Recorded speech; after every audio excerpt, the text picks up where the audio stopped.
মানে আপনি 1996 তে ওমান আসছিলেন? 86 মাশাআল্লাহ মাশাআল্লাহ। তখন আসলে বিদেশে আসছেন, সাহসের কেমন দরকার ছিল? তখন তো মানুষ বিদেশ চিনতো না আসলে। আসসালামু আলাইকুম, হ্যালো দেশবাসী, আমি একজন প্রবাসী। আজকে আমি একজন মানুষের সাথে আপনাদের সাথে পরিচয় করাবো, যিনি ওমানে 39 বছর, যেখানে আমার বয়স এখনো 30 বছর হয়নি, সেখানে ওনার 39 বছর ওমানে আছে। আসসালামু আলাইকুম। ওয়ালাইকুম আসসালাম। ভালো আছেন? আলহামদুলিল্লাহ। আপনার নামটা বলেন। আমার নাম আবুল হোসেন। আবুল হোসেন। কত বছর আছেন ওমানে আসলে? এই 39 বছর রানিং। 39 বছর আপনি ওমানে আছেন, তার মানে কত সাল? 1986 ফেব্রুয়ারির লাস্ট ডে। আচ্ছা আচ্ছা, তুমি একটু ঘুরে করো। 1986 ফেব্রুয়ারির লাস্ট ডে। আচ্ছা আচ্ছা, লাস্ট ডেট আসছিলেন। তখন আসলে কত টাকা দিয়ে আসছিলেন? তখন আসতে আমার খরচ হয়েছিল ভিসা টিকেটে কমপ্লিট 48,000 এরকম। 48,000। আর একটু কাছে এসো, নইলে কিন্তু সাউন্ড আসবে না। 9,000 কয় টাকা ছিল ইয়ের দাম, টিকেটের দাম। 9,000 কয় টাকা নিল টিকেটের দাম, আর 36,000 টাকা দিছিলাম ভিসার দাম। মাত্র 36,000 টাকা, 9,000 টাকা। তাহলে আপনার কত হয়েছে ধরেন না? 50,000 টাকার মতন। 50 হয় নাই, আরো আর নিচে বললাম না, আরো নিচে বলছে। মানে আপনি 1996 তে ওমান আসছিলেন? 86। মাশাআল্লাহ মাশাআল্লাহ। তখন আসলে বিদেশে আসছেন, সাহসের কেমন দরকার ছিল? তখন তো মানুষ বিদেশ চিনতো না আসলে। না, চিন্তা না বটে, তবে আমি তো তার আগেও পাকিস্তান প্রবাস করছিলাম। কিছু অভিজ্ঞতা আছে, আর আমি এমন ভীতু না। আচ্ছা আচ্ছা, ওয়ার্ল্ডে যে কোনো জায়গায় আমি ফিটিং দিতে পারি। আচ্ছা, তখন মানে কেমন স্যালারি পাইছেন 1986 সালে? তখন আমাদের স্যালারি ছিল, মানে সরকারি ভাবে এগ্রিমেন্ট করতে হতো 60 রিয়াল। 60 রিয়াল, কিন্তু আমরা বেতন দিত 50 রিয়াল, মানে 10 রিয়াল দিত না। এখন যেরকম আচ্ছা 90 রিয়াল কাগজে লেখা থাকলে 90 রিয়াল দেয় না, কেউ 80 রিয়াল দেয়, কেউ 70 রিয়াল দেয়। এই যে 1996 সালে ওমান কেমন ছিল আসলে? 1986 সালে ওমান মোটামুটি কি ছিল আসলে ওমানে? অনেক কিছু ছিল না। আমি এখানে যেখানে এখন বসবাস করি, আপনি এখন এখানে গণতে গেলে কমসে কম 500-700 দোকান পাবেন। অসম্ভব। ওই টাইমে আমরা পাইতাম কত? 500-60টা গাড়ি। রোড এদিক 20 মিনিট দাঁড়াইলে হয়তো 2টা গাড়ি গেছে, আর এখন সেকেন্ডে কয়টা যায়? সেকেন্ডে। আচ্ছা আচ্ছা, ওই অবস্থা ছিল। তখন কি এসি ছিল কিনা? তখন এসি কারেন্ট ছিল না। কারেন্ট ছিল না। তখন আসলে গরম কেমন ছিল? এখন তো গরম প্রচুর, তখন কেমন ছিল? তখন আগে আরো গরম বেশি ছিল, যার কারণ ওই আরাম তো পাইতাম না। কন্ডিশন নাই, কিছু নাই, ফ্রিজ নাই, ঠিক মতো পানি খেতে পারি না, তো তাহলে গরম বেশি ছিল। কিন্তু অভ্যাস ছিল, মানে তখন ওমানিরাও তো সেম ছিল। এই যে তখন আসলে ওমানিদের কেমন ছিল আর এখন ওমানিরা কেমন, মানে পার্থক্য কতটুকু এই 40 বছরের প্রায়? ওই টাইমে ওমানিরা মনে করেন সংখ্যাগরিষ্ঠ আরো কম ছিল। মুরব্বীরা ওরা আরো আদব প্লে আছে, আরো ভালো ছিল। এখন মোটামুটি যখন মানুষ বাড়ছে, এখন মোটামুটি ছেলেরা কিছু বেয়াদব আছে, সব জায়গাতে আছে, ভালো মন্দ আছে। এখন শিক্ষা দীক্ষার হারও হয়েছে ভালো, তো মোটামুটি তবুও আমাদের সাথে এত তো জুলুম করেন। সালাম কালাম সুন্দর মোটামুটি ভালো হইতো। তখন হাদিয়া কেমন পাইতেন আসলে রাস্তাঘাটে, বা মানুষ বকশিস কেমন দিতে? এখন কেমন দেয়? তখন একটা ওই যে যদিও নিম্নয়া ছিল সবার কাছে, ওমানির কাছে তখন পয়সা কম ছিল। তা যে আমরা যে ডেভেলপ হয়েছি তা না, ওরা হয়েছে, আমরা হয়েছি, তারপর সবার সাথে সব একই গাঁথা, একই সুতাতে গাঁথা। আপনার আমার ইনকাম ভালো থাকলে টাকা পকেটে আমার থাকলে আমি আপনাকে দিব, তাই। এই যে তখন আর এখন পার্থক্য, এখন কিন্তু মানুষের মনটা শক্ত বেশি, যার কারণে শক্ত হয়ে গেছে, যার কারণে হিসাবে আসছে, খরচ বাড়ছে। আমরা একটা যে অয়েল খেতাম, বর্জ্য তেলটা খেতাম, 1 রিয়াল দিয়ে 3টা কিনতাম। 1 রিয়াল দিয়ে 3টা কিনতাম। কেন? একসঙ্গে আমার তো 3টা লাগে না, তাহলে আমরা অফার হিসাবে পাইলাম 3 টাকা কিনতাম। লবণ কিনতাম 2 টাকা দিয়ে 3টা তখন। হ্যাঁ, তো এখন তো মনে করেন ওই যে আমার ওই সামর্থ্য নাই কিনার মতন, আর এখন একটা বেচারে 1 রিয়াল 2 টাকা নাকি। আচ্ছা, এই যে আমি আপনাকে একটা কথা বলি, যখনও মানে ঢুকছিলেন তখন কি কল্পনা করছেন আপনি 40 বছরও মানে থাকবেন? না, ইম্পসিবল, এটা তো কখনো কল্পনা এটা হয় না, কিন্তু পরিস্থিতির খাতিরে হয়। আবার রানিং কোথায়, এই যে আমরা যারা ইয়াং আছি, আমরা ভাবি বিদেশ আসলে 10-20 বছর করা লাগবে না, 10 বছর করলে টাকার বন্যা হয়ে যাবে। সেই জায়গায় 40 বছর বিদেশ করছেন, এত বছর কেন আসলে? না, আমি তো এরকম যদি হালাল কামাই করি তাহলে তো বন্যা হবার মতো কোনো সুযোগ নেই। মানে সৎ পথে ইনকাম করে টাকার বন্যা হয় না, অসৎ পথে হলে তারপরে দিয়ে একটা একটা ফ্যামিলিগত একটা আন্তরিকতা আছে। শুধু আমি খামু, আমার ফ্যামিলি দেখবো, আব্বারে দিমু না, মারে দিমু না, বাইরে দেখবো না, বোনেরে দেখবো না, কিন্তু আমার এমন কোনো আত্মীয় নেই আমার কিছু হাদিয়া পায় নাই। মাশাআল্লাহ মাশাআল্লাহ, মানে আপনার কথা হচ্ছে আপনি যেই টাকা ইনকাম করতেছেন সেটার হক সবার আছে, হয়তো কম আর বেশি। হ্যাঁ আলহামদুলিল্লাহ, এটা খুবই তবে আমার আন্তরিক এটাই, আমি আমার আত্মীয় স্বজনের থেকে কেউ আমার তো কিছু পায় নাই যে বলতে পারবে। মাশাআল্লাহ মাশাআল্লাহ, এটা আমাদের নবীজি বলছে যে তুমি যেই টাকা ইনকাম করো সেখান থেকে পাড়া প্রতিবেশীরও হক আছে, ফ্যামিলির তো হক আছে, পাড়া প্রতিবেশীরও হক আছে।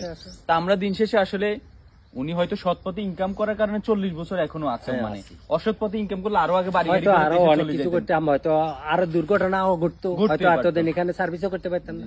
এখন আমি যে সম্মানটা পাই রাস্তাঘাটে আলহামদুলিল্লাহ, ওমানিরা দেখলে আমার দাঁড়াই কথা বলে সুন্দর। 40 বছর, এটা কি আপনি কল্পনা করেন? কেন আমি এখানে কি হয়েছি, জোয়ান আছি, এখানে আছি কি একজন বাচ্চা, যেহেতু আমি 22 বছরের একটা ছেলে আইছি, তাহলে তো আমি পুরো জোয়ানও বলা যায় না নাকি? তো এখান থেকে আবার এখন আমার এই যে আপনার ক্যারিয়ার থেকে এখন কত বছর বয়স? এখন বয়স আমার পাসপোর্টের বয়স আছে 65। আচ্ছা, পাসপোর্টের যদি আমি 2 বছর বাড়তি দিছি, যার কারণে আমরা ওই টাইমে আমরা গ্রেড ছিল না 24-এর আগে। এই যে আপনার 60 বছরে ধরি, 60 বছর বয়সে 40 বছর আপনি ওমানে কাটাইতেছেন, মানে জীবনের মূল্যবান যে বয়সটা সেটা প্রবাসে কাটাই দিতেছেন। প্রবাস নিয়ে আসলে আপনার কোনো কখনো অভিযোগ হয়েছে কিনা, বা যে এই প্রবাসটা আমার জীবনটা এরকম হওয়ার কথা ছিল না?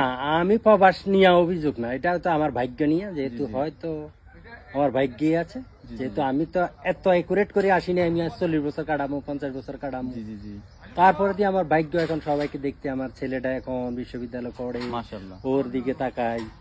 একটা তো আছে, আগে মেয়েটা ছিল, মেয়েটা বিয়ে দিমু, একটা ঘর দিমু ভালো, আলহামদুলিল্লাহ কিছু কিছু যা কিছু মনে মনে বাচ্চি হয়েছে, কিছু সম্পূর্ণ পুরা না হলেও কিছু হয়েছে, ঘরটার দিছি, মেয়ে বিয়ে দিছি ভালো, ছেলেটা বিশ্ববিদ্যালয়ে পড়ে, এখন এর দিকে তাকাইতেছি, এখন আমি বলতেছি যে এখন কষ্টটা মনে হয় আমার ছেলের জন্য করতেছি, ছেলেটাকে একটা পজিশনে দেওয়া। তবে আপনি বিশ্বাস করেন কিনা, আপনারা আমাদের জন্য একটা ইতিহাস, একটা ঐতিহ্য। এই যে এই মানুষগুলো বাংলাদেশে রেমিডেন্স যোদ্ধা, 40 বছর বাংলাদেশে রেমিডেন্স পাঠাচ্ছে, এদেরকে বাংলাদেশের প্রত্যেকটা মানুষ সেলুট দেওয়া উচিত, কারণ আপনারা না থাকলে বাংলাদেশের অর্থনীতির চাকা এত দূর যাইতো না। বর্তমানে বাংলাদেশের অর্থনীতি আসলে রেমিডেন্স যুদ্ধের সবচেয়ে বেশি, আলহামদুলিল্লাহ এটাই বলা যায়, বাংলাদেশে তো আউট কোনো ইনকাম না না না, বর্তমানে রেমিডেন্স পাঠায় বাংলাদেশ চলতেছে। কখনো আক্ষেপ হয় কিনা, এই যে বাংলাদেশে যারা সরকারি চাকরি করে তারা 20,000 টাকা স্যালারি পায়, কিন্তু 20 বছর পরে তারা একটা পেনশনই পায়, কিন্তু আপনারা 40 বছর রেমিডেন্স পাঠাচ্ছেন, মাসে 50-1 লাখ টাকা পাঠায়, আপনারা কখনো কোন রকম পেনশনই পান না, বা কোনো কিছুই নেই। এটা আক্ষেপ হয় কিনা যে যাদের জন্য এত কিছু করতেছি দেশের জন্য, দেশ আমাদেরকে কিছু দিছে কিনা? আসলে দেশ আমাদেরকে তো আলহামদুলিল্লাহ, আমাদের কারণে তো দেশে অনেক উন্নত হয়, উন্নত হলে তো আমাদের দেশের দুর্নীতির কারণে অনেক কিছু হচ্ছে না।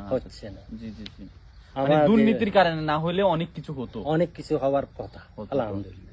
আচ্ছা, আপনার এই অভিজ্ঞতা থেকে আমরা শেষ একটা প্রশ্ন করি, সেটা হচ্ছে যারা নতুন আসলে ওমানে আসতে চায়, ইয়াং ছেলেরা, মাঝরাতে বিভিন্ন কাজে, আপনার এই 40 বছরের অভিজ্ঞতা থেকে কি বলবেন আসলে বর্তমানে ওমানের পরিস্থিতি এবং বিদেশে আসাটা কতটুকু জরুরি বর্তমানে? বিদেশে আসাটা বলতে এখন মনে করেন বিদেশে আসা তো সবাই শখে আসে না, না না না, অবশ্যই সবাই ফ্যামিলি নিতে আসে। এখন যে একটা সংসারে যে দায়িত্বভার করে মাথায় উঠায়, এখন তো মনে করেন যে হোক, আমিও আরেকজনেও আনলেও 3-4 লাখ টাকা খরচ হয়ে যাবে না। এমন মানুষ আছে যে কি ঋণ সেই নিয়ে এত আসে, হয়তো কিছু আছে লাশ সম্পদ বিক্রি একটা সম্পদ, মানে আমি বিদেশে যাইয়া একটু দাঁড়াইতে পারি কিনা। তো এটা কেউ কেউ আছে যে এটা সহ্য করি থাকতে পারে, আর বাইরের কামাই বাপের কামাই যারা খায় কয় যায় দূর, বাপের হোটেলে যারা খায় আর কয় যায় আর দূর, আমি বাপের গেছে আবার দিব লাই, এটা তো মন মানসিকার। এই যে 40 বছরে আসলে কয়টা লোক আছে? আমি সর্বমোট 13টা লোক আনছি। 13টা লোক আনছেন, আসলে কি এই লোকগুলা সফল কিনা এখন পর্যন্ত? আলহামদুলিল্লাহ আমার থেকে বহু সফল, এবং কি আমার এখনো দুর্নাম নাই, আমার জন্য আজ পর্যন্ত কোনোদিন কেউ এখানেও বসতে পারে নাই। 10 জন মানুষ নিয়ে এই লোকে আমার লোকে এরকম কথা বলছিল, এরকম হয়েছে, দেশেও বলতে পারে না, এখানেও বলতে পারে না। আচ্ছা, আমার লোকগুলো এখনো আমার সালাম। ওই যে আপনি একটু আগে বলছেন অসৎ পথে টাকা ইনকাম করলে আপনি অনেক আগে বাড়ি গাড়ি করে দেশে আমাকে, আমার লোকগুলা এখনো কিছু তো আছে, কিছু চলে গেছে, আমার তো অবস্থান আরো বহুত ভালো আছে, কিন্তু কখনো এখনো সালাম করে। আচ্ছা আচ্ছা, কেন আমি প্রতারণা তো করিনি, যা বলছি তাই। একটু কাছে আসো। আপনারা যারা নতুন ইয়াং বিদেশে আসছেন 2 বছর 4 বছর কষ্ট দেখে পালিয়ে যেতে চাই, বিদেশ থেকে অনেক আছে পালিয়ে যায়, আপনারা ওনাকে দেখে শিক্ষা গ্রহণ করতে পারেন। দেখেন উনি 40 বছর বিদেশ করে এখনো যাওয়ার পরিকল্পনা করতেছেন না, নাকি যতদিন থারেন না তাও বহুত চেষ্টা করতেছি। আমার ওই লক্ষ্যবস্তু তো একটাই। কিছুটা সফল হয়েছে, একটা ভালো পজিশন। ছেলেটা যদি একটু ভালো লাইন পাইন পায় তাহলে আমার আর মনে করেন।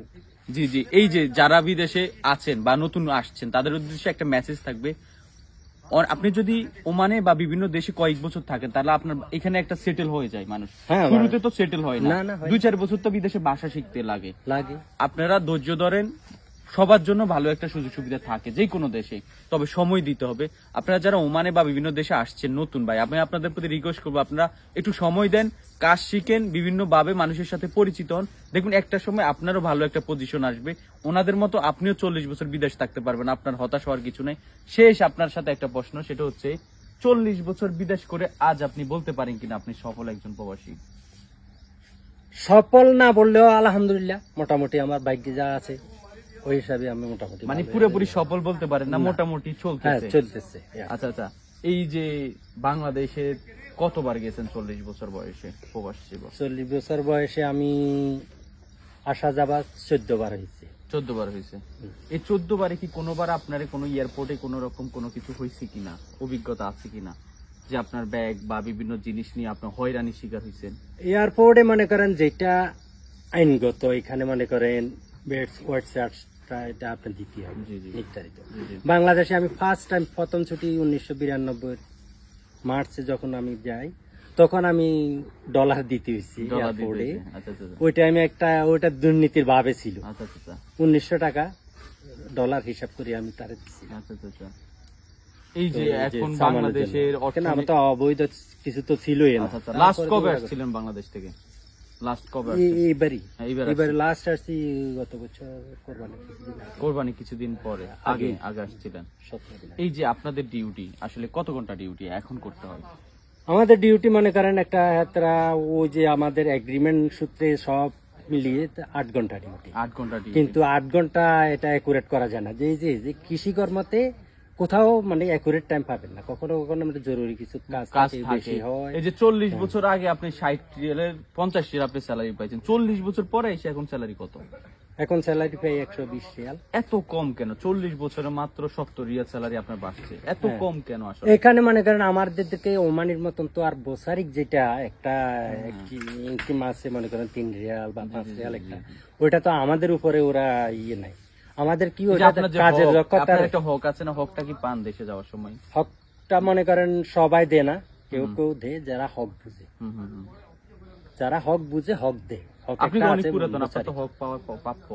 আমি একটা মালিকের আমি যেখানে 25 বছরে একটা ছিলাম তার চেয়ে আমি পাইছি, আরেকটার কাছে 10 বছর ছিলাম তার চেয়ে পাইনি, সে দেয় নাই। তুমি আইনে গেছি তারপরে দিয়ে আমার ওইখানে যুক্তিগত ভাবে হারাইছি। যুক্তি আমি বলছে যে কি, আমি বললাম যে দেখ এর লোকে তো আমার লোকে এত বেতন দেয়, এখন আমি আমার এখন চলে যাচ্ছি কমপ্লিট, এখন আমার এই আমি কি। আচ্ছা ঠিক আছে, আমরা দাদুর জন্য দোয়া করব, আল্লাহ পাক দাদুকে সুস্থ রাখুক। যারা ভিডিওটা দেখতেছেন শুধু দোয়া করবেন, আর কিচ্ছু চাই না আমরা, কারণ ওনারা বাংলাদেশি রেমিডেন্স পাঠাইছে 40টা বছর, এখনো কিছু বছর পাঠানোর যোগ্যতা ওনারা রাখে, কারণ ওনারা প্রবাসী। প্রবাসীরা চাইলে বাংলাদেশের জন্য অনেক কিছু করতে পারে। এই প্রবাসীরা দিন শেষে আপনাদের কাছে কিছুই চাই না, শুধুমাত্র দোয়া চাই, কারণ ওনার সুস্থ থাকা জরুরি এই মুহূর্তে, কারণ ওনার ছেলে সন্তান সবাইকে একটা পজিশনে করে তারপরে দেশে ফিরবেন নাকি? ইনশাআল্লাহ। এটাই তো। ছেলে এখন কতটুকু পড়ালেখা করতেছে?